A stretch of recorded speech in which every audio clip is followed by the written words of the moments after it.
बोलो भारत माता की, बोलो भारत माता की. ಬಹಳಷ್ಟು ಮಂದಿ ನಾಯಕರೆಲ್ಲರೂ ಕೂಡ ಎಲ್ಲ ವಿಚಾರವನ್ನು ಕೂಡ ತಿಳಿಸುವಂತ ಕೆಲಸ ಮಾಡಿದ್ದಾರೆ. ಇವತ್ತಿನ ಈ ಕಾರ್ಯಕ್ರಮದಲ್ಲಿ ದೂರದ ದಿಲ್ಲಿಯಲ್ಲಿ ನಮ್ಮ ರಾಜ್ಯದ ಉಸ್ತುವಾರಿಗಳಾದಂಥ ಸುಧಾಕರ್ ರೆಡ್ಡಿ ಅವರು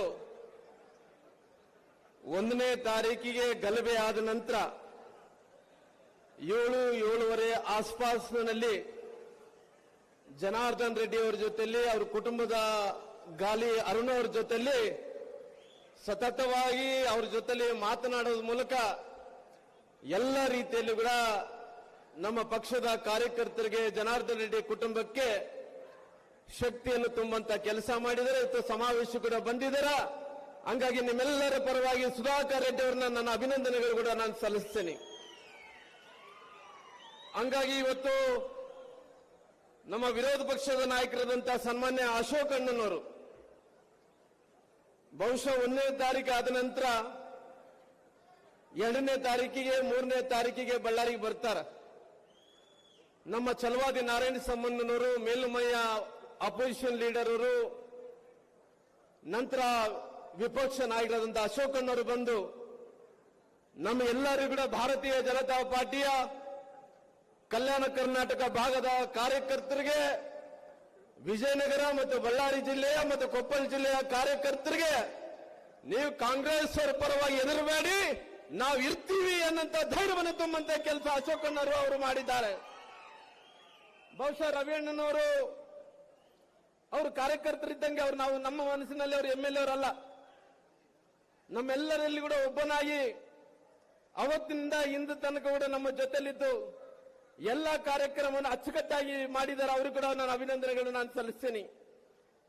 ನನ್ನ ತಮ್ಮನವರಾದಂತ ಚೀಫ್ ವಿಪ್ ಅವರು, ನಮ್ಮ ದೊಡ್ಡಗೌಡರು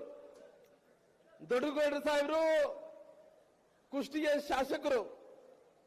ಮೂರ್ತಿ ಚಿಕ್ಕದಾದರೆ ಕೂಡ ಕೀರ್ತಿ ಬಹಳಷ್ಟು ದೊಡ್ಡದು. ಹಂಗಾಗಿ ನಮ್ಮ ಹೇಮಲತಾ ನಾಯ್ಕರು ಶಾಸಕರು, ನಮ್ಮ ರೇಣುಕಾ ಸ್ವಾಮಿ ಅಣ್ಣನವರು,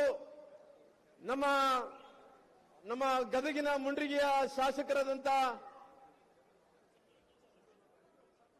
ಚಂದ್ರು ಲಂಬಾಣಿಯವರು, ನಮ್ಮ ಹೂನಡಿಲಿ ಶಾಸಕರಾದಂತ ಕೃಷ್ಣ ನಾಯ್ಕಣ್ಣನವರು, ನಮ್ಮ ಬಂಗಾರು ಹನುಮಂತನವರು, ನಮ್ಮ ಕೊಪ್ಪಳಿನ ಲೋಕಸಭೆಯಲ್ಲಿ ಪರಾಜಿತ ಅಭ್ಯರ್ಥಿ ಆದಂತ ಬಸವರಾಜಣ್ಣನವರು, ನನ್ನ ಸೋದರರಾದಂತ ಸುರೇಶ್ ಅವರು, ರಾಮಲಿಂಗಪ್ಪಣ್ಣನವರು, ಬಹಳಷ್ಟು ಮಂದಿ, ನಮ್ಮ ಜಿಲ್ಲಾಧ್ಯಕ್ಷರಾದಂತ ಸನ್ಮಾನ್ಯ ಅನಿಲ್ ನಾಯ್ಡು ಅವರು, ನಮ್ಮ ಸೋದರಿ ಆದಂತ ಲಲಿತಮ್ಮನವರು, ನಮ್ಮ ಮಾನವೀಯ ಮಸ್ಕಿಯ ಮಾಜಿ ಶಾಸಕರಂತ ಪ್ರತಾಪ್ ಗೌಡನವರು, ಗಂಗಾಧರ್ ನಾಯ್ಕ ಅವರು, ನಮ್ಮ ಚಂದ್ರ ನಾಯ್ಕಣ್ಣನವರು, ಬೆಳ್ಳಬ್ಬಿ ಸಾಹೇಬ್ರವರು, ಪಾಲಣ್ಣನವರು, ದಿವಾಕರ್ ಅವರು, ಎಲ್ಲ ನಮ್ಮ ಅಧ್ಯಕ್ಷರಾದಂತ ಹನುಮಂತರು ಎಲ್ಲರೂ ಕೂಡ ಸೇರಿಕೊಂಡು ಒಟ್ಟಾರೆಯಾಗಿ ನಿಮ್ಮೆಲ್ಲರಿಗೂ ಕೂಡ ಈ ಕಾರ್ಯಕ್ರಮದಲ್ಲಿ ಭಾಗವಹಿಸಿ ಬೆಂಗಳೂರಿನಿಂದ ಬಂದಾರ ಮಾಧ್ಯಮದ ಸ್ನೇಹಿತರು, ಬಳ್ಳಾರಿಯವರು ಮಾಧ್ಯಮದವರು ಇದ್ರೆ ಕೂಡ ಬೆಂಗಳೂರಿನಿಂದ ಬಂದು ಅವರು ಕೂಡ ಬಂದು ಏನಂದ್ರೆ ನಿಮ್ಮ ಬಳ್ಳಾರಿಯವರ ಜೊತೆಯಲ್ಲಿ,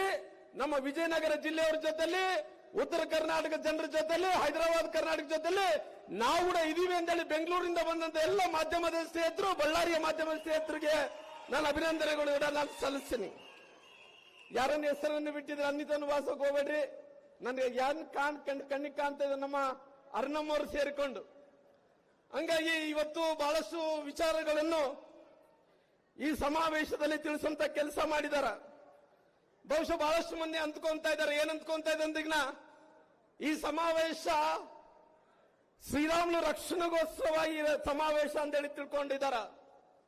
ಜನಾರ್ದನ್ ರೆಡ್ಡಿ ಅವರು ರಕ್ಷಣೆಗೋಸ್ಕರವಾಗಿ ಸಮಾವೇಶ ಅಂದುಕೊಂಡಿದ್ದಾರ. ನಾನು ಕಾಂಗ್ರೆಸ್ ನಾಯಕರು ಹೇಳುತ್ತಾ ಇದ್ದೀನಿ, ಈ ಶ್ರೀರಾಮುಲು ರಕ್ಷಣೆಗೋಸ್ಕರವಾಗಿ ಸಮಾವೇಶ ಅಲ್ಲ, ಜನಾರ್ದನ್ ರೆಡ್ಡಿ ಅವರ ರಕ್ಷಣೆಗೋಸ್ಕರವಾಗಿ ಸಮಾವೇಶ ಅಲ್ಲ. ಇವತ್ತು ವಿಜಯನಗರ ಜಿಲ್ಲೆ, ಬಳ್ಳಾರಿ ಜಿಲ್ಲೆ, ಕಲ್ಯಾಣ ಕರ್ನಾಟಕಕ್ಕೋಸ್ಕರವಾಗಿ ರಕ್ಷಣೆ ಸಲುವಾಗಿ ಸಮಾವೇಶ ನಡೀತಾ ಇದೆ ಇವತ್ತು. ಯಾಕಂದ್ರೆ ಇವತ್ತು ನಮ್ಮ ಬಳ್ಳಾರಿ ವಿಜಯನಗರ ಜಿಲ್ಲೆ ಕೊಪ್ಪಳ ಜಿಲ್ಲೆ ನಮ್ಮ ಕಲ್ಯಾಣ ಕರ್ನಾಟಕ ಭಾಗದಲ್ಲಿ ಇವತ್ತು ರಕ್ಷಣೆ ಮಾಡಬೇಕು, ಈ ಭಾಗದಲ್ಲಿದ್ದಂತ ಜನರನ್ನು ರಕ್ಷಣೆ ಮಾಡಬೇಕೆಂದು ಸಮಾವೇಶವನ್ನು ಮಾಡ್ತಾ ಇದೀವಿ. ಬಹುಶಃ ನೀವೆಲ್ಲರೂ ಕೂಡ ನೋಡಿರ್ಬೋದು, 1ನೇ ತಾರೀಕಾದಂತ ಘಟನೆಯ ಬಗ್ಗೆ ಎಲ್ಲರೂ ಕೂಡ ಉಲ್ಲೇಖನೆ ಮಾಡಿದಾರ. ಇವತ್ತು ಈ ಭಾಗದ ಶಾಸಕರಾದಂತ ನಾರಾ ಭರತ್ ರೆಡ್ಡಿ ಅವರು ಬಹುಶಃ ಇವತ್ತು ಸಣ್ಣ ವಯಸ್ಸಿನಲ್ಲಿ MLA ಆಗಿದ್ದಾರೆ. ಸಣ್ಣ ವಯಸ್ಸಿನಲ್ಲಿ MLA ಆಗಿ ಅವ್ರು ಯಾವ ರೀತಿಯಲ್ಲಿ ದರ್ಪ ನೋಡಿಸ್ತಾ ಇದ್ದಾರೆ ನೋಡ್ರಿ. ನಾನಾಗಿರ್ಬೋದು, ಜನಾರ್ದನ್ ರೆಡ್ಡಿ ಅವರಾಗಿರ್ಬೋದು, 30 ವರ್ಷಗಳ ಕಾಲ ರಾಜಕಾರಣ ಮಾಡಿ ಸುಮಾರಾಗಿ ನಾನು ಕೂಡ 6 ಬಾರಿ MLA ಆಗಿದ್ದೀನಿ, 1 ಬಾರಿ MP ಆಗಿದ್ದೀನಿ, 4 ಬಾರಿ ಮಂತ್ರಿ ಆಗಿದ್ದೀನಿ, ಅವ್ರು ಕೂಡ 2 ಬಾರಿ ಶಾಸಕರಲ್ಲ ಮಂತ್ರಿಗಳಾಗಿದ್ದೀವಿ, ಅನೇಕ ಮಂತ್ರಿಗಳಾಗಿದ್ವಿ. ಯಾವತ್ತಿನ 30 ವರ್ಷ ರಾಜಕಾರಣ ಜೀವನದಲ್ಲಿ ರಾಮ್ನವರೇ ತಾವು ಈ ರೀತಿ ಕೆಟ್ಟ ಕೆಲಸ ಮಾಡಿದರೆ ಒಂದು ಕಪ್ಪು ಚುಕ್ಕೆಯನ್ನು ನೋಡಿಸ್ರಿ.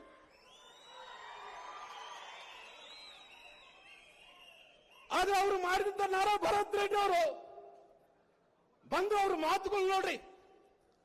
ಲಂಡನ್ ಅಲ್ಲಿ ಓದಿನಿ ಅಂತಾನ, ನಾನು ಶ್ರೀಮಂತ ಅಂತಾನ, ನಮ್ಗೇನು ಕಡಿಮಿಲ್ಲ ಅಂತಾನ, ಏನು ಬಾಯಿ ಬಂದಾಗ ಮಾತಾಡ್ತಾನ. ಸ್ವಾಮಿ ಎಲ್ಲಿ ಹೋದ್ರೆ ಏನು, ಎಲ್ಲಿ ಎಷ್ಟು ದೊಡ್ಡ ಶ್ರೀಮಂತ ಆದ್ರೆ ನೀನು? ಸ್ವಾಮಿ ಎಲ್ಲಿ ಓದಿದ್ದು ಮುಖ್ಯ ಅಲ್ಲ, ನೀನೆಟ್ಟು ಎಷ್ಟು ದೊಡ್ಡ ಶ್ರೀಮಂತ ಅನ್ನೋದು ಮುಖ್ಯ ಅಲ್ಲ. ನಮ್ಮ ಇಂದಿರಾನಗರದಲ್ಲಿ APMC ಬಡವರ ಮಕ್ಕಳಿಗೆ ಯಾವ ರೀತಿ ಸಂಸ್ಕಾರ ಇದೆಯೋ ಆ ಸಂಸ್ಕಾರವನ್ನು ಕಲಿತ ಕೆಲಸ ಆಗಬೇಕು. ಯಾಕಂದ್ರೆ ಇವತ್ತು 1ನೇ ತಾರೀಕಿಗೆ ನಾವು 2026ಕ್ಕೆ ಕಾಲಿಡ್ತಾ ಇದ್ದೀವಿ. ಆ 2026ಕ್ಕೆ ಕಾಲಿಡುವಂತ ಸಂದರ್ಭದಲ್ಲಿ, ಹೊಸ ವರ್ಷಕ್ಕೆ ಪ್ರವೇಶ ಮಾಡುವಂತ ಸಂದರ್ಭದಲ್ಲಿ ಎಲ್ಲರೂ ಕೂಡ ಖುಷಿಯಿಂದ 2025ನೇ ಇಸ್ವಿ ಮುಗಿತು, 26ನೇ ಇಸ್ವಿಗೆ ಬರಮಾಡ್ಕೊಂತ ಇದೀವಿ. ಆದ್ರೆ ನಾರಾ ಭರತ್ ರೆಡ್ಡಿ ಅವರು ಜನಾರ್ದನ್ ರೆಡ್ಡಿ ಮನೆಗೆ ಹೋಗಿ ಗುಂಡಾರ್ಸಂತ ಕೆಲಸ ಮಾಡ್ತಾ ಇದಾರ. ಇವತ್ತು ನಾನು ಕೇಳ್ತಾ ಇದ್ದೀನಿ, ಇವತ್ತು ಜನಾರ್ದನ್ ರೆಡ್ಡಿ ಅವರ ಮನೆನೇ ನಿಮಗೆ ಬ್ಯಾನರ್ ಕಟ್ಟಕ್ಕೆ ಬೇಕಾಗಿತ್ತ? ಬೇರೆ ಎಲ್ಲಿ ಸ್ಥಳ ಇದ್ದಿಲ್ಲನಾ? ಏನು ಇವತ್ತಂದ್ರೆ ಜನಾರ್ದನ್ ರೆಡ್ಡಿ ಅವರ ಮನೆಗೆ ಹೋಗ್ಬೇಕು, ಬ್ಯಾನರ್ ಕಟ್ಟೋ ವಿಚಾರದಲ್ಲಿ ಜಗಳ ಪ್ರಾರಂಭ ಮಾಡಬೇಕು, ಅದರ ದೊಡ್ಡದು ಮಾಡಬೇಕು. ದೊಡ್ಡದು ಮಾಡಿದ ನಂತರ ಅವ್ರ ಮನೆಗೆ ನುಗ್ಗಿ ಏನೋ ಮಾಡಿ ಅನಾಹುತ ಮಾಡಿ ನಾವು ಇಡೀ ಕರ್ನಾಟಕ ರಾಜ್ಯಕ್ಕೆ ಹೆಸರು ತಂದ್ಕೋಬೇಕಂದೇಳಿ ಹೋಗಿ ಬೊಕ್ಕ ಬಾರ್ಲಿ ಬಿದ್ದಿದ್ದಾರ. ಇವತ್ತು ನಮ್ಮ ಕಾರ್ಯಕರ್ತರು ಎಲ್ಲರೂ ಕೂಡ, ಬಹುಶಃ ನಮ್ಮ ಹೆಣ್ಮಕ್ಳ ಕಾರ್ಯಕರ್ತರಿಗೆ ನಾನು ಅಭಿನಂದನೆಗಳನ್ನು ಸಲ್ಲಿಸ್ತೀನಿ, ನಮ್ಮೆಲ್ಲ ತಾಯಂದರಿಗೆ ನಾನು ಅಭಿನಂದನೆಗಳನ್ನು ಸಲ್ಲಿಸ್ತೀನಿ. ಯಾಕಂದ್ರೆ ಅವತ್ತಿನ ಸಂದರ್ಭದಲ್ಲಿ 7-7.5 ಪಾಸ್ ಈ ಗಲಭೆ ಆದಂತ ಟೈಮಲ್ಲಿ ಅವತ್ತು ಯಾರಿಲ್ಲ. ನನ್ನ ಸೋದರರಾದಂತ ಸುರೇಶ್ ಬಾಬು ಅವರು ಇದ್ರು. ಅವತ್ತು ಜನಾರ್ದನ್ ರೆಡ್ಡಿ ಅವರು ಹೇಳಿದ್ರು, ಸ್ವಾಮಿ ಶ್ರೀರಾಮ್ಲವರೇ, ನಾನು ಕುರುವಾಡದಿಂದ ನಾನು ಬರ್ತಾ ಇದ್ದೀನಿ. ಬರುವಂತ ಸಂದರ್ಭದಲ್ಲಿ ಬಹಳಷ್ಟು ಮಂದಿ ಕಾಂಗ್ರೆಸ್ನ ಕಾರ್ಯಕರ್ತರು ಅಲ್ಲಿ ಮನೆ ಎದುರುಗಡೆ ಬೀರು ಬಾಟ್ಲನ್ನು ಹಿಡ್ಕೊಂಡು ಕುಂತ್ಕೊಂಡು ಕುಡಿತಾ ಬ್ಯಾನರ್ ಅನ್ನು ಕಟ್ಟಿಸಿ ಯಾರು ಬರ್ತಾರ ಬರ್ರಿ ಅಂತೇಳಿ ಆವಾಜ್ ಆಗ್ತಾ ಇದಾರೆ ಅಂತೇಳಿ ಅವತ್ತು ಹೇಳಿದಂತ ಸಂದರ್ಭದಲ್ಲಿ ಜನಾರ್ದನ್ ರೆಡ್ಡಿ ಅವ್ರಿಗೆ ಹೇಳಿದೆ, ನೀನು ಮನೆ ಕಡೆ ಹೋಗ್ಬೇಡಪ್ಪ, ನಮ್ಮ ಮನೆ ಕಡೆಗೆ ಬಾ ಅಂತ ಹೇಳಿದೆ. ಅವತ್ತು ಬಂದಂತ ಸಂದರ್ಭದಲ್ಲಿ ನಾವು ಜನಾರ್ದನ್ ರೆಡ್ಡಿ ಅವರು ನಾವು ಅವ್ರ ಮನೆಗೆ ಹೋಗ್ತಾ ಇದ್ವಿ. ಹೋಗಂತ ಸಂದರ್ಭದಲ್ಲಿ ಆ ಸತೀಶ್ ರೆಡ್ಡಿ ಅವರು ಅಂಗರಕ್ಷಕರು ಜನಾರ್ದನ್ ರೆಡ್ಡಿ ಅವರ ಮೇಲೆ ಮುಗುಬೀಳಂತ ಕೆಲಸ ಮಾಡಿದ್ರು. ಅವತ್ತು ಅನಾಹುತ ತಪ್ಪಿದೆ ಅಂದ್ರೆಗಿನ ನಿಮ್ಮೆಲ್ಲರ ಆಶೀರ್ವಾದದಿಂದಲೇ ಜನಾರ್ದನ್ ರೆಡ್ಡಿಗೆ ಅನಾಹುತ ಆಗ್ಬೇಕಾಯ್ತನೋ ಆ ಅನಾಹುತ ತಪ್ಪಂತ ಕೆಲಸ ಆಗಿದೆ ಇವತ್ತು. ಬಹುಶಃ ನಾನು ಹೇಳ್ತಾ ಇದ್ದೆ, ಪಾಪ ಈ ಅನಾಹುತದಲ್ಲಿ, ಈ ಗಲಭೆಯಲ್ಲಿ ಕಾಂಗ್ರೆಸ್ಸಿನ ಕಾರ್ಯಕರ್ತ ರಾಜಶೇಖರನ್ ಅಂತ ಒಬ್ಬ ಯುವಕ ಅಮಾಯಕ ಗೊತ್ತಿಲ್ಲ. ಯಾಕಂದ್ರೆ ಇವತ್ತು ಬಹಳಷ್ಟು ಮಂದಿ ನಂಬಿಕೊಂಡು ಬರ್ತಾರ. ಈ ನಂಬಿಕೊಂಡು ಬರುವಂತ ಸಂದರ್ಭದಲ್ಲಿ ಒಬ್ಬ ರಾಜಶೇಖರನ್ ಅಂತ ಒಬ್ಬ ಅಮಾಯಕ ಆ ಗುಂಡಾಟದಿಂದ ಆ ಕಾಂಗ್ರೆಸ್ಸಿನ ಅಂಗರಕ್ಷಕರು ಮತ್ತು ನಾರಾ ಭರತ್ ರೆಡ್ಡಿ ಅವರ ಕೈಯಲ್ಲೇ ಆ ಗುಂಡ ಹಾರಿ ಒಬ್ಬ ರಾಜಶೇಖರನ್ ಅಂತ ಯುವಕ ಸತ್ತೋದ. ಆ ಸತ್ತೋದಂತ ಟೈಮಲ್ಲಿ ಹತ್ತತ್ರ 16 ದಿನಗಳಾಗಿದೆ. ನಾವು ಅವ್ರ ಆ ತಾಯಿ ರಾಜಶೇಖರ್ ಅವ್ರ ಮನೆಗೆ ಹೋಗ್ಬೇಕಂದೇಳಿ ಅಂದ್ಕೊಂತಿದ್ವಿ. ನಮ್ಮೆಲ್ಲರಿಗೆ ಭಯ. ಆ ತಾಯಿ ಮಗನನ್ನು ಕಳ್ಕೊಂಡು ಕಣ್ಣೀರಾಗ್ತಾ ಇದ್ದಾಳ. ಆ ತಾಯಿ ತಪ್ಪು ತಿಳ್ಕೊಂಬೋದೇನು? ಅವ್ರು ನಾರಾ ಭರತ್ ರೆಡ್ಡಿ ನೋಡಿದ್ರಿಗಿನ ಸತ್ಯ ಹರಿಶ್ಚಂದ್ರ ತರ ನಾವು ಗುಂಡ ಹರಿಸಿಲ್ಲ, ಜನಾರ್ದನ್ ರೆಡ್ಡಿ ಅವರ ಗುಂಡ ಹರಿಸಿದೆ ಅಂತಾರ. ನಾವು ಬಾಯ್ ಮಾಡ್ಕೊಂತ ಇದೀವಿ. ಪೊಲೀಸರು ಐಜಿ ಮೇಡಮ್ಗೆ ಹೇಳ್ತಾ ಇದೀವಿ, ನಾವು ಆಂಟಿಸಿಪೇಟರಿ ಬೇಲ್ ತಗೊಳಲ್ಲ. ನಮ್ಮಿಂದ ಗುಂಡ ಹರಿದ ರಾಜಶೇಖರ್ ಸತ್ತೋಗಿನಂದ್ರಿಗಿನ ನಾವು ನೇರವಾಗಿ ಪೊಲೀಸ್ ಸ್ಟೇಷನ್ ಬರ್ತೀವಿ, ತಮಗೆ ಸರೆಂಡರ್ ಆಗ್ತೀವಿ, ತಾವು ಜೈಲಿಗೆ ಹಾಕ್ರಿ ಅಂತ ಮಾತನ್ನ ಹೇಳಿದ್ವಿ. ಆ ತಾಯಿ ನಾವೆಲ್ಲ ಜನಾರ್ದನ್ ರೆಡ್ಡಿ ಅವರು ಎಲ್ಲ ತುಣುಕುಗಳನ್ನು ವಿಡಿಯೋಗಳನ್ನು ನೋಡಿಸಿದ ನಂತರ ಇವತ್ತು ಆ ತಾಯಿಗೆ ಮನವರಿಕೆ ಆಗಿದೆ.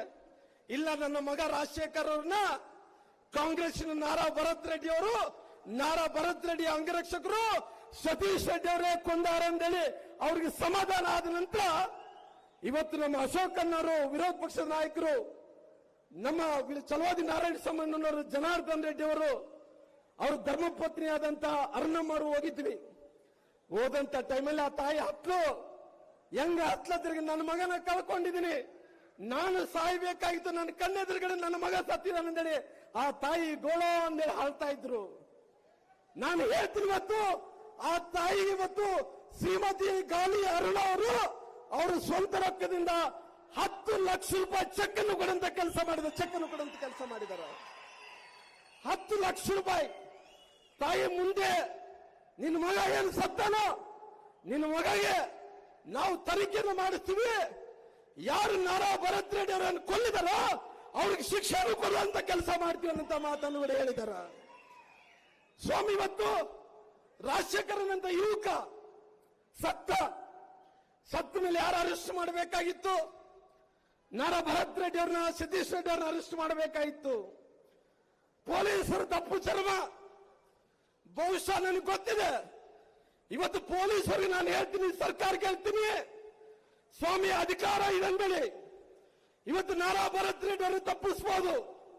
ನಿಮ್ಮ ಹತ್ರ ಸರ್ಕಾರ ಇದೆ, ಸರ್ಕಾರ ಜೊತೆ ಅಧಿಕಾರ ಇದೆ. ಬಹುಶಃ ನಿಮ್ಮೆಲ್ಲರಿಗೂ ನಾನು ಹೇಳ್ತಾ ಇದ್ದೀನಿ, ಮುಂದಿನ ದಿನಗಳಲ್ಲಿ ನನಗೆ ಕೂಡ ಅವಕಾಶ ಸಿಗುತ್ತೆ.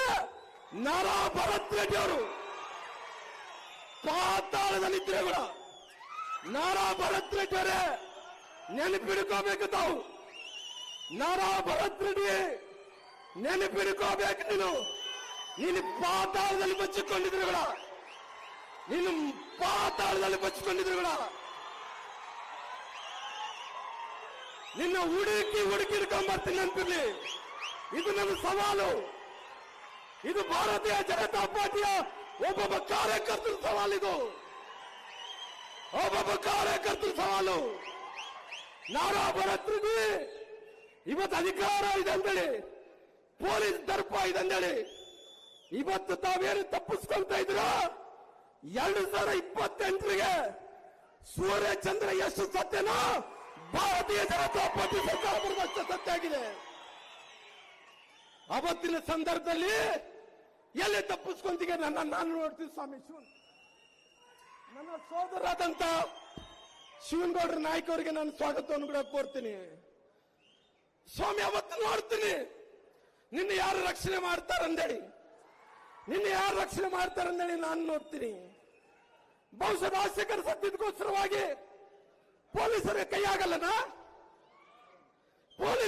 ಆಗಲ್ಲನ ನಿಮ್ಗೆ ನಾರಾ ಭರತ್ ರೆಡ್ಡಿ ಅರೆಸ್ಟ್ ಮಾಡಕ್ಕೆ? ಏನ್ ಮಾಡ್ತಾ ಇದ್ರಿ ತಾವು? ಕಾನೂನನ್ನು ರಕ್ಷಣೆ ಮಾಡಂತ ತಾವು ಕಾನೂನನ್ನೇ ಗಾಳಿ ತುರಂತ ಕೆಲಸ ಮಾಡ್ತಾ ಇದ್ರಿ. ಬಹುಶಃ ರಾಜಶೇಖರ್ ಸತ್ತ ಅಮಾಯಕ, ಅವನ್ನ ನೀವು ಅರೆಸ್ಟ್ ಮಾಡಕ್ಕಾಗಲಿಲ್ಲ. ಆ ಗುಂಡಿನ ದಾಳಿನಲ್ಲಿ ಶ್ರೀರಾಮ್ನವರು, ಜನಾರ್ದನ್ ರೆಡ್ಡಿ ಸತ್ತಿದ್ರು ಕೂಡ ಇದೇ ಪರಿಸ್ಥಿತಿಯಲ್ಲಿ ನೋಡ್ತಾ ಇದ್ವಿ. ನಾವು ಇದೇ ಪರಿಸ್ಥಿತಿಯಲ್ಲಿ ನೋಡ್ತಾ ಇದ್ವಿ. ಯಾರು ಜವಾಬ್ದಾರಿ? ನಾರಾ ಭರತ್ ರೆಡ್ಡಿ ಅವರು ಇವತ್ತು ಅವ್ರು ಏನ್ ಬೇಕಾದ್ರೆ ಮಾಡ್ಬೋದಂತ ತಿಳ್ಕೊಂಡಾನ. ಬಹುಶಃ ಮುಂದಿನ ದಿನಗಳಲ್ಲಿ ಇವತ್ತು ಆದಂತ ಘಟನೆ ಏನಿದೆನೋ ಬಹುಶಃ ನಿಮಗೆ ಸರ್ಕಾರ ರಕ್ಷಣೆ ಮಾಡಬಹುದು, ಅಧಿಕಾರಿಗಳು ಸರ್ಕಾರ ತಪ್ಪಿಸಬಹುದು. ನಾಳೆ ಚುನಾವಣೆಯಲ್ಲಿ ಜನರಿಂದ ಅಂತ ತಪ್ಪಿಸ್ಕೊಳ್ಳೋಕೆ ಸಾಧ್ಯವೇ ಇಲ್ಲ ಅಂತ ಮಾತನ್ನ ಹೇಳ್ತೀನಿ. ಜನರಿಂದ ತಪ್ಪಿಸ್ಕೊಳ್ಳೋಕೆ ಸಾಧ್ಯ ಇಲ್ಲ. ನೀವೇನು ಮಾಡ್ತಾ ಇದ್ದೀರಿ? ಇವತ್ತು ಏನಾಗ್ತದೆ? 7.5 ವರ್ಷಗಳಿಂದ ಇವತ್ತು ಇಡೀ ಕರ್ನಾಟಕ ರಾಜ್ಯದಲ್ಲಿ, ನಮ್ಮ ಕಲ್ಯಾಣ ಕರ್ನಾಟಕ ಭಾಗದಲ್ಲಿ ನಮ್ಮ ಬಳ್ಳಾರಿ ವಿಜಯನಗರ ಜಿಲ್ಲೆಯಲ್ಲಿ ಏನಾಗ್ತಾ ಇದೆ ಇವತ್ತು ನಮ್ಮ ಬಳ್ಳಾರಿ ಜಿಲ್ಲೆಯಲ್ಲಿ ಎಷ್ಟು ಅನಾಹುತ ಆಗ್ತಾ ಇದೆ ಅಂದ್ರೆ ಡ್ರಗ್ಸ್ ಮಾರಾಟ ಆಗ್ತಾ ಇದೆ, ಮಾದಕ ವಸ್ತುಗಳು ಮಾರಾಟ ಆಗ್ತಾ ಇಲ್ಲವ. ಮಾದಕ ವಸ್ತುಗಳು ಫೋನ್ ಮಾಡಿದ್ರೆ ಸಾಕು, ಲೊಕೇಶನ್ ಕಳಿಸ್ತಾರ. 1 ಕೆಜಿ ಬೇಕಾ, 2 ಕೆಜಿ ಬೇಕಾ, 3 ಕೆಜಿ ಬೇಕಾ ಅಂತೇಳಿ ಇವತ್ತು ಮಾದಕ ವಸ್ತುಗಳು ಬೀದಿಯಲ್ಲಿ ಇಟ್ಕೊಂಡು ಪಾನ್ ಶಾಪ್ಗಳಲ್ಲಿ ಮಾರಾಟ ಮಾಡ್ತಾ ಇದಾರ. ಇವತ್ತು ಬೀದಿಯಲ್ಲಿ ಮಾರಾಟ ಏನ್ ಮಾಡ್ತಾ ಇದ್ರು, ಇವತ್ತು ಪೊಲೀಸರು ಏನ್ ಮಾಡ್ತಾ ಇದ್ರಿ? ತಮಗೇನ ಪಾಲಿದಿನ? ತಾವೇನ ಕಮಿಷನ್ ತಗೊಂತ ಇದ್ರ? ತಾವು ಹೇಳಲ್ಲ, ನೀವು ಅನ್ಕೋಬಹುದು ಇವತ್ತು ಸರ್ಕಾರ ಇದನ್ನು ಪೊಲೀಸ್ ಅಧಿಕಾರಿಗಳು ತಪ್ಪಿಸ್ಕೊಂತೀವಿ ಅಂತೇಳಿ. ಭಗವಂತನ ಆಶೀರ್ವಾದದಿಂದ, ಈ ಜನರ ಆಶೀರ್ವಾದದಿಂದ 28ಗೆ ಈ ರಾಮ್ಲಾ ಅಧಿಕಾರಕ್ಕೆ ಬರ್ತೀನಿ. ಮತ್ತೆ ಫಿನಿಕ್ಸ್ ತರ ಎದ್ದು ಬರ್ತೀನಿ, ಫಿನಿಕ್ಸ್ ತರ ಎದ್ದು ಬರ್ತೀನಿ. ನೆನಪಿರ್ಲಿ, ನೀವು ಪೊಲೀಸ್ ಅವರು ಇವತ್ತು ಏನು ಮಾಡಿದ್ರು? ಯಾರ DSP ಅವರು? ಸಮ್ ರೆಡ್ಡಿ, ರಂಗಾರೆಡ್ಡಿ, ನಂದಾರೆಡ್ಡಿ ಅವರು. ನಂದಾರೆಡ್ಡಿ ನೀನು ಅನ್ಕೋಬಹುದು, ಅಡಿಷನಲ್ SP ರವಿಕುಮಾರ್ ನೀನು ಅನ್ಕೋಬಹುದು. ಬಹುಶಃ ಯಾರಿಂದ ಅಲ್ಲ ತಪ್ಪಿಸ್ಕೋಬಹುದಾಗ್ಲಿ, ಈ ರಾಮ್ಲು ಕಣ್ಣುಗಳಿಂದ ತಪ್ಪಿಸಲು ಸಾಧ್ಯವಿಲ್ಲ. ನೆನಪಿಡ್ಕೋ, ರಾಮ್ಲು ಕಣ್ಣುಗಳಿಂದ ರಾಮ್ಲು ಅವರಿಂದ ತಪ್ಪಿಸ್ಕೊಳ್ಳಕ್ ಸಾಧ್ಯ ಇಲ್ಲ. ನೆನಪಿಡ್ಕೋ, ಯಾಕಂದ್ರೆ ಇವತ್ತು ನೀನು ತಪ್ಪಿಸ್ಕೋಬೇಕಂತ ಪ್ರಯತ್ನ ಮಾಡ್ತಾ ಇದ್ದೋ.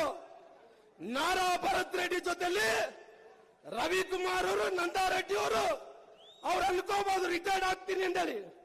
ನೀವು ರಿಟೈರ್ಡ್ ಆಗಿದ್ರು ಕೂಡ ನಿಮ್ಮ ಹುಡುಕಿ ಬಳ್ಳಾರಿಗೆ ಮತ್ತೆ ಕರ್ಕೊಂಡ್ ಬರ್ತೀನಿ. ನೆನ್ಪಿಡ್ಕೊ, ನನ್ನ ಹತ್ರ ಸಾಕ್ಷಿಗಳಿಲ್ಲ ಅನ್ನೋದಲ್ಲ, ನನ್ನ ಹತ್ರ ಎಲ್ಲ ಸಾಕ್ಷಿಗಳಿದಾವೆ. ಇವತ್ತು ಭರತ್ ರೆಡ್ಡಿ ಅವ್ರನ್ನ ಸುಮಾರು 2,000 ಮಂದಿ ಎಲ್ಲ ಕೂಡ ಯುವಕರು ಇವತ್ತು ಡ್ರಗ್ಸ್ಗೆ, ಇವತ್ತು ಬಹಳಷ್ಟು ಮಂದಿ ಡ್ರಗ್ಸ್ ನಿಷೇಧಕ್ಕೆ, ಗಾಂಜಾಗಳಿಗೆ ಇವತ್ತು ಅಭ್ಯಾಸ ಆಗಿ ಆ ಮಕ್ಕಳನ್ನೆಲ್ಲರೂ ಕೂಡ ಕರ್ಕೊಂಡ್ ಬರ್ತಾ ಇದ್ರು. ನಾನು ನೋಡ್ತಾ ಇದ್ದೀನಿ. ಅಲ್ಲಿ ಒಬ್ಬ ಲಾಂಡ್ ಆರ್ಡರ್ ನಮ್ಗಿಂತ ಕೈ ತಪ್ಪುತ್ತಂದ್ರಿಗಿನ ನೀವು ಯಾಕೆ ಗುಂಪನ್ನು ಚದುರಿಸಿಲ್ಲ? ಯಾಕೆ ನಾರಾ ಭರತ್ ರೆಡ್ಡಿ ಅವರು 2,000 ಮಂದಿ ಹಾಕೋ ಬರ್ತಾ ಇದ್ದೀರ? ಎಸ್ಕಾರ್ಟ್ ಕೊಟ್ಟಿದ್ರಿ.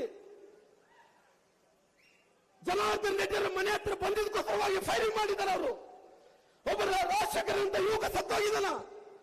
ಜನಾರ್ದನ್ ತಪ್ಪಿಸ್ಕೊಂಡಿದ್ದಾರೆ. ಪಾಪ ಹೆಂಗ ಆರಿಸ್ತಾ ಇದಾರೆ ಅಂದ್ರೆ ಇವತ್ತು ಬುಲೆಟ್ಗಳು ಡಬ ಡಬ ಡಬ ಸಿನಿಮಾದಲ್ಲಿ ತರ ಆರಿಸ್ತಾ ಇದಾರ. ಬಹುಶಃ ಜನಾರ್ದನ್ ರೆಡ್ಡಿ ತಾಕಿದ್ರೆ ರಾಜಶೇಖರ್ ಏನಾಗಿತ್ತು, ಅದು ಜನಾರ್ದನ್ ರೆಡ್ಡಿ ಅವ್ರಿಗೆ ಅದೇ ಆಗ್ತಿತ್ತು. ಸ್ವಾಮಿ ಅದಕ್ಕೋಸ್ಕರವಾಗಿ ಇವತ್ತು ನೀವೆಲ್ಲರೂ ಕೂಡ ಸೇರಿಕೊಂಡು ಷಡ್ಯಂತ್ರವನ್ನು ಮಾಡಿ ನಮ್ಗೇನು ಗೊತ್ತಿಲ್ಲ ಅಂತೇಳಿ ತಾವು ಕುಂತಿದ್ರು. ಇವೆಲ್ಲ ಕೂಡ ಸಾಕ್ಷಿ ಆಧಾರ ಮೇಲೆ ನಾನು ಎಲ್ಲರನ್ನು ಕೂಡ ರೆಡಿ ಮಾಡಿಕೊಂಡು ಕುಂತೀನಿ. ನೀವು ನೆನಪಿಡ್ಕೊಳ್ಳಿ, ಇವತ್ತು 100ಕ್ಕೆ 100% ನಾರಾ ಭರತ್ ರೆಡ್ಡಿಯನ್ನು ಅರೆಸ್ಟ್ ಮಾಡಬೇಕು, ಸಿಬಿಐಗೆ ಕೊಡಬೇಕು. ಆಕಸ್ಮಿಕವಾಗಿ ನೀವು ಕೊಡಕ್ಕಾಗಲ್ಲ ಅಂತ ನನಗೆ ಕೂಡ ಗೊತ್ತಿದೆ. ನಾನು ಕೂಡ ಹೋರಾಟದಿಂದ ಮೇಲೆ ಬಂದಂತ ಒಂದು ಸಾರಿ ಹೋರಾಟದಲ್ಲಿ ಧುಮುಕಿದ್ರೆ ನನ್ನ ಜೀವ ಹೋದರೂ ಹಿಂದೆ ಸರಿ ಅಂತ ಮನುಷ್ಯ ರಾಮ್ಲು ಅಲ್ಲ ಅಂತ ತಿಳ್ಕೋಬೇಕು. ನನ್ನ ಜೀವ ಹೋದರೂ ಕೂಡ ಅವ್ರು ಏನು ಇವತ್ತು ನಾಯಕರು ಅಂದುಕೊಂಡಿರ್ಬೋದು. ರಾಜಶೇಖರ್ ಅಂತ ಅಮಾಯಕ ಅವರ ಬಡವರೆಲ್ಲರೂ ಕೂಡ ಡ್ರಗ್ಗಲ್ಲಿ, ಗಾಂಜಾದಲ್ಲಿ ಅವ್ರು ತೇಲಿಸಿ ಅವ್ರನ್ನ ಅಭ್ಯಾಸವನ್ನು ಮಾಡಿ, ಅದು ವ್ಯಸನಿಗೆ ಅಭ್ಯಾಸವನ್ನು ಮಾಡಿಸಿ, ವ್ಯಸನಿಗೆ ಅಭ್ಯಾಸ ಮಾಡಿಸಿ ಆ ಮಕ್ಕಳನ್ನೆಲ್ಲರೂ ಕೂಡ ಮುಂದೆ ಬಿಟ್ಟು ಆ ಲೀಡರ್ಗಳು ಹಿಂದೆ ಇರ್ಬೋದು. ರಾಮ್ಲು ಅನ್ನಂತ ವ್ಯಕ್ತಿ ನಾನು ಹಂಗಲ್ಲ, ನಾನು ಮುಂದೆ ಇರ್ತೀನಿ. ನನ್ನ ಜೀವ ಹೋದ್ರೆ ನಂದೇ ಹೋಗ್ಬೇಕನ್ನಂತ ಹೋರಾಟ ಮಾಡಂತ ಮನುಷ್ಯ ನಾನು. ಅದಕ್ಕೋಸ್ಕರವಾಗಿ ಇವತ್ತು ನೋಡಂತ ಸಂದರ್ಭದಲ್ಲಿ ನಾರಾ ಭರತ್ ರೆಡ್ಡಿ ಅವರು, ಮಿಸ್ಟರ್ ನಾರಾ ಭರತ್ ರೆಡ್ಡಿ ಅವರೇ, ರಾಮ್ಲವ್ರ ಇವತ್ತು ರಾಜಕಾರಣ ಹೊಸದ? ರಾಮ್ಲವ್ರನ್ನ ಬಂಗಾರ ಸಮುದ್ರದಲ್ಲಿ ರಾಜಕಾರಣ ಮಾಡಿದಂತನ ಭರತ್ ರೆಡ್ಡಿ ಅಷ್ಟು ಸುಲಭವಾಗಿ ಲಘುವಾಗಿ ರಾಮ್ಲವ್ರನ್ನ ತುಲನೆ ಮಾಡಬೇಡ. ನಾನು ಬೀದಿಗಳಿಂದ ಹೋರಾಟವನ್ನು ಮಾಡ್ಕೊಂಡು ಬಂದಂತವನು. ನಿನ್ನಂತ ಫಿಡಲ್ ಸಿಸ್ಟಮ್ ವ್ಯಕ್ತಿಗಳನ್ನ ಬಹಳಷ್ಟು ಮಂದಿ ನಾನು ನೋಡಿದ್ದೀನಿ.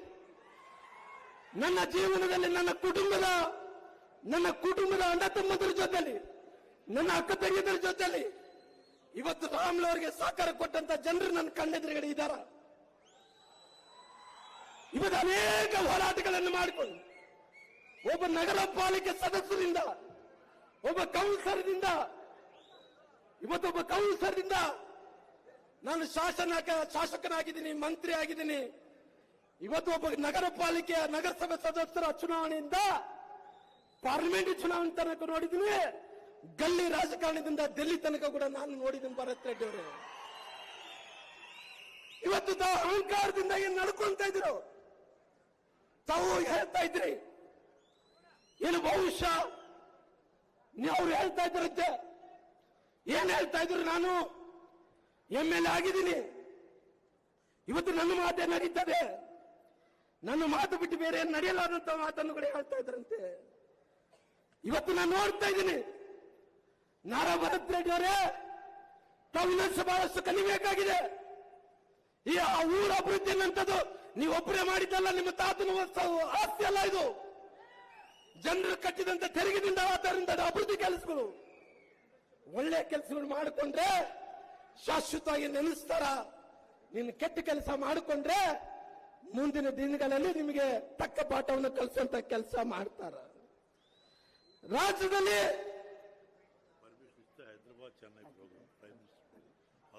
ಸರ್ ಸುಧಾಕರ್ ರೆಡ್ಡಿ ಅವರು ಡೆಲ್ಲಿಗೆ ಹೊರಟಿದ್ದಾರ. ತಮ್ಮೆಲ್ಲರೂ ಧನ್ಯವಾದಗಳು. Thank you sir.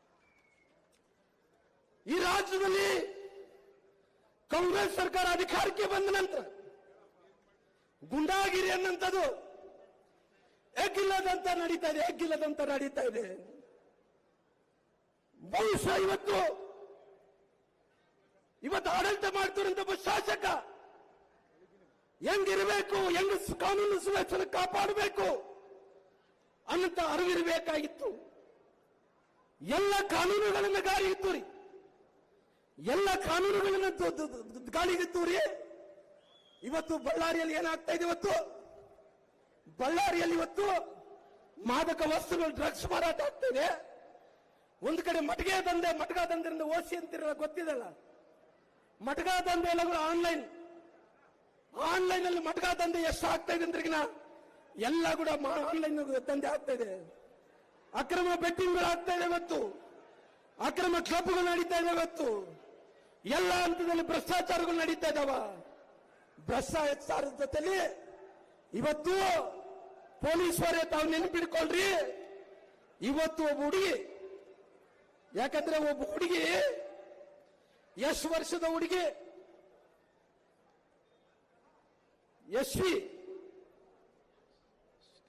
ಯಾಶಿಕಿ ಅನ್ನೋ ಹುಡುಗಿ, 14 ವರ್ಷದ ಹುಡುಗಿ. ಆ ಹುಡುಗಿ ಪೀಪಲ್ ಟ್ರೀ ಅಲ್ಲಿ ಓದ್ತಾ ಇದ್ದಾಳ. 14 ವರ್ಷದ ಹುಡುಗಿ. ನಾರಾ ಭರತ್ ರೆಡ್ಡಿ ಅವರೇ, ನೀವೆಲ್ಲ ಯುವಕರನ್ನ ಡ್ರಗ್ಸ್ಗೆ ವ್ಯಸನಕಾರಾಗಿ ಮಾಡಿಬಿಟ್ಟಿದ್ರಿ.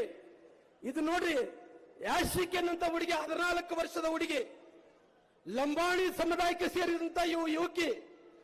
ಆ ಹುಡುಗಿ ಓದ್ತಾ ಇರೋದು 9ನೇ ಕ್ಲಾಸ್ ಓದ್ತಾ ಇದ್ದಾಳ.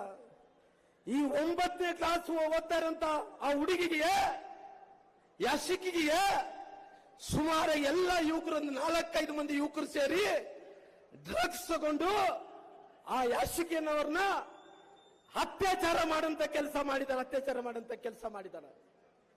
ಇದು ಕೇವಲ ರಾಮ್ಲರ್ ಅಲಿಗೇಷನ್ ಮಾಡ್ತಾ ಇಲ್ಲ, ಪೊಲೀಸ್ ಸ್ಟೇಷನ್ ಅಲ್ಲಿ ಕೇಸ್ ಆಗಿದೆ.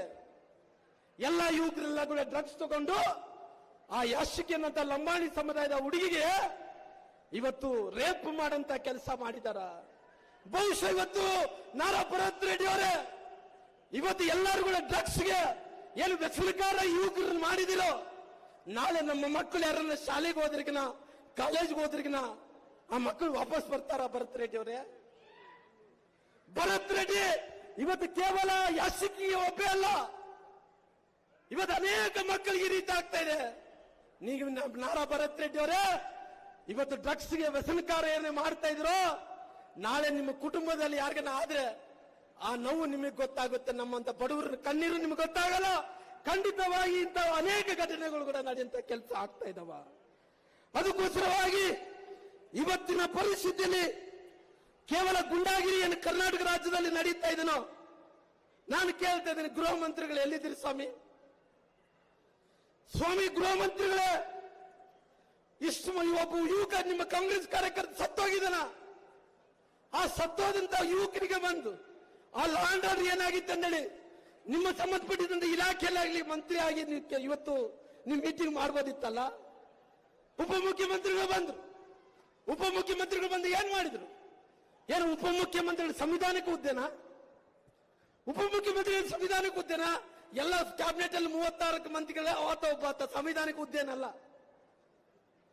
ಆ ಸಂವಿಧಾನಕ್ಕೆ ಹುದ್ದೆ ಆಗ್ಲಾರ್ದಂತ ಉಪಮುಖ್ಯಮಂತ್ರಿಗಳು ಬಂದು ಗೃಹ ಇಲಾಖೆ ಮೀಟಿಂಗ್ ಅನ್ನು ಮಾಡ್ತಾನ. ಆ ಗೃಹ ಇಲಾಖೆ ಮೀಟಿಂಗ್ ಮಾಡಿದಂತ ಟೈಮಲ್ಲಿ ನಿನ್ನ ಇಲಾಖೆಯಲ್ಲಿ ನಿನ್ಗೆ ಏನಾಗ್ತದೆ ಅಂತ ಗೊತ್ತಿಲ್ಲ. ನಿನ್ನ ಇಲಾಖೆಯಲ್ಲಿ ನಿನ್ಗೆ ಏನಾಗ್ತದೆ ಅಂತ ಗೊತ್ತಿಲ್ಲ. ಇವತ್ತು ನೀನು ಬಂದು ಗೃಹ ಇಲಾಖೆಯಲ್ಲಿ ಮೀಟಿಂಗ್ ಮಾಡಿದೆ. ಗೃಹ ಇಲಾಖೆಯಲ್ಲಿ ಬಂದು ಮೀಟಿಂಗ್ ಮಾಡ್ತೀನಿ ಅಂತ ಏನು ಮಾಡಿದಿ? ನಮ್ಮ ಶಾಸಕರ ಸಲುವಾಗಿ ನಾನು ಬಂದಿದ್ದೀನಿ, ನಮ್ಮ ಶಾಸಕರ ರಕ್ಷಣೆಗೆ ನಿಲ್ತೀವಿ ಅಂತೇಳಿ ಹೇಳಿದ್ರಿ. ಸ್ವಾಮಿ, ನಾನು ಕೇಳ್ತೀನಿ, ನಿಮ್ಮ ಇಲಾಖೆನೇ ನೀವು ಸರಿಯಾದಂತ ಜವಾಬ್ದಾರಿ ಮಾಡಕ್ ಆಗ್ತಾ ಇಲ್ಲ. ಸ್ವಾಮಿ, ನಮ್ಮ ತುಂಗಭದ್ರಾ ಡ್ಯಾಮ್ ಏನಿತ್ತನೋ ಇವತ್ತು 2 ಬೆಳೆಗೆ ನೀರು ಸಿಗಬೇಕಾಗಿತ್ತು. ಆ 2 ಬೆಳೆಗೆ ನೀರು ಸಿಗುವಂತ ವಿಚಾರದಲ್ಲಿ ಇವತ್ತು ಡ್ಯಾಮ್ ನಲ್ಲಿ ಗೇಟ್ ಕೊಚ್ಚಿಕೊಂಡಾಗಿ ಇವತ್ತು 1 ಬೆಳೆಗೆ ನೀರು ಬಂತು. ಆ 2 ಬೆಳೆಗೆ ಬರಬೇಕಾದ 1 ಬೆಳೆಗೆ ಬಂತು. ಅವತ್ತು ಹೇಳೋದ್ರಿ ಮತ್ತೆ ಬಂದಿಲ್ಲ. ಇವತ್ತಿನ ತನಕ ಕೂಡ ರಿಪೇರಿ ಆಗ್ಲಿಲ್ಲ. ನಿಮ್ಮ ಇಲಾಖೆಯಲ್ಲಿ ಸಾಕಷ್ಟು ತೂತುಗಳಿದಾವ, ಅದು ನಿಮ್ಮ ಇಲಾಖೆಯಲ್ಲಿ ನೀವು ಸರಿಪಡಿಸ್ಕೊಳಕ್ ಆಗ್ತಾ ಇಲ್ಲ. ಅದಕ್ಕೋಸ್ಕರವಾಗಿ ಇವತ್ತು ನಾನು ಕೇಳ್ತಾ ಇದ್ದೀನಿ, ಇವತ್ತು ಸಾಕಷ್ಟು ಕಡೆಯನ್ನು ಗುಂಡಾಗಿರಿ ನಡೀತಾ ಇದೆನೋ, ಬೀದರ್ದಲ್ಲಿ ಹಿಡಿದು ಚಾಮರಾಜನಗರ ತನಕ ಕೂಡ, ಮಂಗಳೂರಿನಿಂದ ಕೋಲಾರ ತನಕ ಕೂಡ ಈ ಭಾಗದಲ್ಲಿ ಅನೇಕ ಪ್ರತಿನಿಧಿಗಳ ಮೇಲೆ, ಜನಪ್ರತಿನಿಧಿಗಳ ಮೇಲೆ, ಶಾಸಕರ ಮೇಲೆ, ಮೊನ್ನೆ ಬೀದರ್ MLA ಮೇಲೆ ಹಲ್ಲೆ ಇತ್ತು. ಅನೇಕರ ಮೇಲೆ ಕೂಡ ಹಲ್ಲೆ ಆಗಂತ ಕೆಲಸ ಮಾಡ್ತಾ ಇದೆ. ದಿನನಿತ್ಯ ನಮ್ಮ ಭಾಗದಲ್ಲಿ ಕೊಲೆಗಳಾಗ್ತಾ ಇದಾವ, ಸುಪಾರಿಗಳು ಕೊಡ್ತಾ ಇದಾರೆ, ದರೋಡಿಗಳಾಗ್ತಾ ಇದಾವ, ಗಾಂಜಾಗಳು ಮಾರಾಟ ಆಗ್ತಾ ಇದೆ. ಆದ್ರೆ ಗೃಹ ಸಚಿವರು ಎಲ್ಲಿದ್ದಾರೆ ಅನ್ನೋಂಥ ಪ್ರಶ್ನೆಯನ್ನು ನಮ್ಮೆಲ್ಲರಿಗೂ ಉತ್ತರ ಕೊಡಬೇಕಾಗಿದೆ. ಇವತ್ತು ಮೈಸೂರಿನಲ್ಲಿ ಡ್ರಗ್ ಫ್ಯಾಕ್ಟರಿ ಪತ್ತೆ ಆಯ್ತು. ಮೈಸೂರಿನಲ್ಲಿ ಡ್ರಗ್ ಫ್ಯಾಕ್ಟರಿ ಪತ್ತೆ ಆಯ್ತು. ಮೈಸೂರಿನಲ್ಲಿ ಡ್ರಗ್ ಫ್ಯಾಕ್ಟರಿ ಪತ್ತೆ ಆಯ್ತು ಅಂದ್ರೆ ಯಾರೊಬ್ಬ ಕಾಂಗ್ರೆಸ್ಸಿನ ನಾಯಕ ಚೇಲ ಮಹಾರಾಷ್ಟ್ರದಲ್ಲಿ ಡ್ರಗ್ಸ್ ಮಾರಾಟ ಮಾಡ್ತಾ ಸಿಕ್ಕಿದ ನಂತರ ಮೈಸೂರಿನಲ್ಲಿ ಡ್ರಗ್ ಫ್ಯಾಕ್ಟರಿ ಪತ್ತೆ ಆಯ್ತು. ಬೆಂಗಳೂರಿನಲ್ಲಿ ನಮ್ಮ ಅಶೋಕಣ್ಣರು ಹೇಳಿದರು ಬ್ಯಾಂಕ್ ದರೋಡೆ ಆಯ್ತು. ಅದೇ ರೀತಿಯಲ್ಲಿ ಬೀದರ್ನಲ್ಲಿ ಬ್ಯಾಂಕ್ ದರೋಡೆ ಆಯ್ತು. ಅಧಿಕಾರಿಗಳು ಆತ್ಮಹತ್ಯೆಯನ್ನು ಮಾಡಿಕೊಂಡ್ರು. ಅಧಿಕಾರಿಗಳ ಮೇಲೆ ಪುಂಡಾ ಲೀಡರ್ಗಳು, ಪುಂಡಾ ಗುಂಡಗಳು ದಬ್ಬಾಳಿಕೆ ಮಾಡುವಂತ ಕೆಲಸ ಮಾಡಿದ್ರು. ಪಾಲಿಕೆ ಕಮಿಷನರ್ ಮೇಲೆ ಇವತ್ತು ಅವಾಂಛ ಶಬ್ದಗಳಿಂದ ಬಳಕೆ ಮಾಡುವಂತ ಕೆಲಸ ಮಾಡಿದ್ರು. ಕೊಲೆ, ಅತ್ಯಾಚಾರ, ಅನೇಕ ವಿಚಾರಗಳಲ್ಲಿ ಕೂಡ ಇವತ್ತು ಎಲ್ಲವನ್ನು ಕೂಡ ನಡೀತಾ ಇದಾವ. ಇವತ್ತು ಹಿಂದೂಗಳ ನಂತರ ಗಣಪತಿ ಹಬ್ಬ ಆಚರಣೆ ಮಾಡಿಕೊಳ್ಳಕ್ ಆಗ್ತಾ ಇಲ್ಲ. ಎಲ್ಲ ಹಿಂದೂಗಳ ಮೇಲೆ ಹಬ್ಬ ಹುಣಿಗಳು ಮಾಡ್ಬೇಕಂದ್ರೆ ಕಲ್ಲು ತೂರಾಟಗಳು ನಡೀತಾ ಇದಾವ. ಹಂಗಾಗಿ ಇವತ್ತು ಕಾನೂನು ಸುವ್ಯವಸ್ಥೆ ಯಾವ ರೀತಿಯಲ್ಲೂ ಕೂಡ ಹದಗೆಟ್ಟಿಗೆ ಹೋಗಿದೆ ಅನ್ನೋ ವಿಚಾರ ನೋಡಿದ್ರೆ ಇವತ್ತು ಹಿಂದೂಗಳು ಕೂಡ ರಕ್ಷಣೆ ಇಲ್ಲ ಅನ್ನೋ ಮಾತನ್ನು ಕೂಡ ನಾನು ಹೇಳ್ತಾ ಇದ್ದೀನಿ. ಗೃಹ ಸಚಿವರೇ, ಇವತ್ತು ತಾವು ಎಲ್ಲಿ ಹೋದ್ರೆ ಕೂಡ ಗೊತ್ತಿಲ್ಲ, ನಾನು ಗೊತ್ತಿಲ್ಲ ಅಂತ ಹೇಳ್ತೀರಾಗ್ಲಿ, ನಾನು ನೋಡಿಲ್ಲ ಅಂತ ಹೇಳ್ತಿರಲ್ಲ, ಇವತ್ತಿನ ತನಕ ಕೂಡ ಎಲ್ಲಿ ಕೂಡ ನೀವು ಒಂದು ಸಂಜಾಕ್ಷೆಯನ್ನು ಕೂಡ ಕೊಡುವಂತ ಕೆಲಸ ಆಗ್ತಾ ಇಲ್ಲ. ಅದಕ್ಕೋಸ್ಕರವಾಗಿ ನಾನು ವಿನಂತಿಯನ್ನು ಮಾಡ್ಕೊಂತ ಇದ್ದೀನಿ. ಇವತ್ತು ತಾವೆಲ್ಲರೂ ಕೂಡ ಸೇರ್ಕೊಂಡು ಒಬ್ಬ ನಾರಾ ಭರತ್ ರೆಡ್ಡಿ ಅವರು ಏನು ಈ ರೀತಿ ದೌರ್ಜನ್ಯವನ್ನು ಮಾಡಿದರು, ದಬ್ಬಾಳಿಕೆಯನ್ನು ಮಾಡಿದರು, ಅವರು ತಾವೆಲ್ಲರೂ ಕೂಡ ಕೈ ಎತ್ತಿ ಹೇಳ್ರಿ, ನಾರಾ ಭರತ್ ರೆಡ್ಡಿ ಅವರನ್ನು ಅರೆಸ್ಟ್ ಮಾಡಲೇಬೇಕನ್ನಂತವ್ರು ಎಲ್ಲರೂ ಕೂಡ ಕೈ ಎತ್ತಿರಿ. ಧಿಕ್ಕಾರ, ಧಿಕ್ಕಾರ, ಧಿಕ್ಕಾರ, ಧಿಕ್ಕಾರ. ಅದಕ್ಕೋಸ್ಕರವಾಗಿ ನಾವು ಸಮಯ ಆಗಿದೆ.